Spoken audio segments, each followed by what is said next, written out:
Well, my name is Danny Yang. I'm here in the Twin City, St. Paul, Minnesota. We arrived in the United States in 1980. Laos is the country that we live and we farm. We grew up in, raised a family. Back in the 1950, my grandpa, my dad, they are farmers. We learned to cultivate the land, survive on the land, find, surviving, skills, you could say.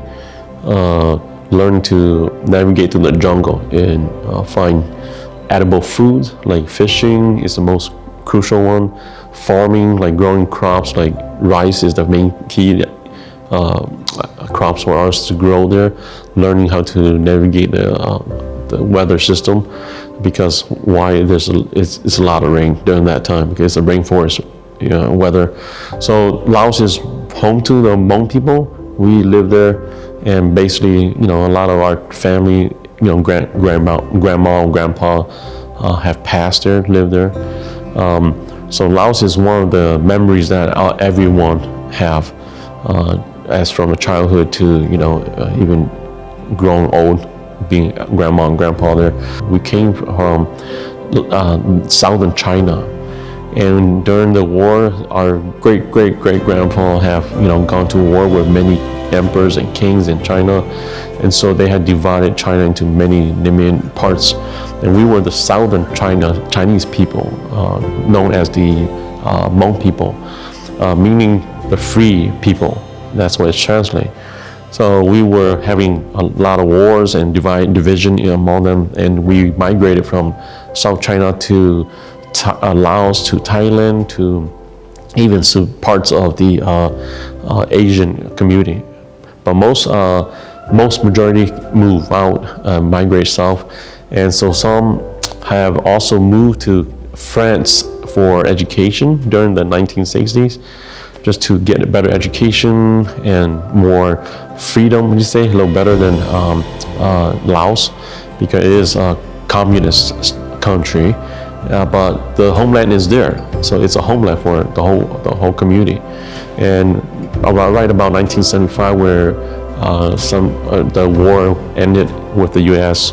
recruiting our Hmong people to become soldier with them. The CIA came and recruited a lot of the young generation to become soldier with the United States.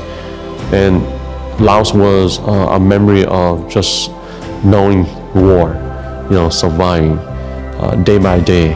The minefield, avoided.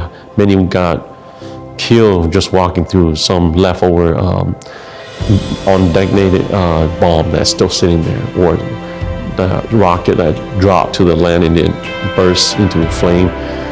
And then many die even after the war ended, because of those so many mines still on left at the ground, you say in the jungle or all over the place.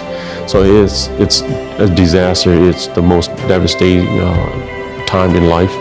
My parents, they survived through the jungle, migrating through the jungle and crossed the Mekong River to Thailand, that's where the refugee camp is. Most were moved there for surviving, which is to get our visa and process through the Thai government to arrive or go to the USA. So United States were on the mind of our great grandpa and parents, that the only way to have freedom or survive is go to the New World, America. Arriving in Minnesota in 1980s, my dad became a Christian because he was so sick spiritually. Imagine that. He was a soldier, he was sick, but not physically, but the spiritual.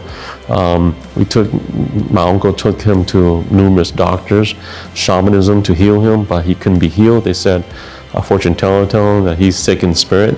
So my uncle said, you need God and you need to go to church. So he took my dad to a Methodist church back then in the east side St. Paul.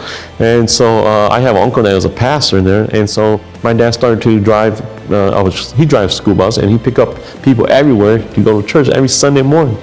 I used to go with him 7 in the morning, go warm up the bus and go pick up people, and I learned watching him serving God that way. And so with the Hmong people, we don't know who we are in the beginning because we had lost that history, documentation as well, and we came to accept Christ because that's the only way that it's clearly to understand that there got to be a creator, and who we are the creation of God. And I believe that wholeheartedly, and that's my firm belief. Yeah, we became a Christian, and my dad became a pastor, and he pastored for 40 years, and then he just passed about 5 years ago. And we learned that we got to continue that legacy, right? And keeping the faith going, affirmative that this is the right path for the nation and the Twin Cities and for the Hmong people.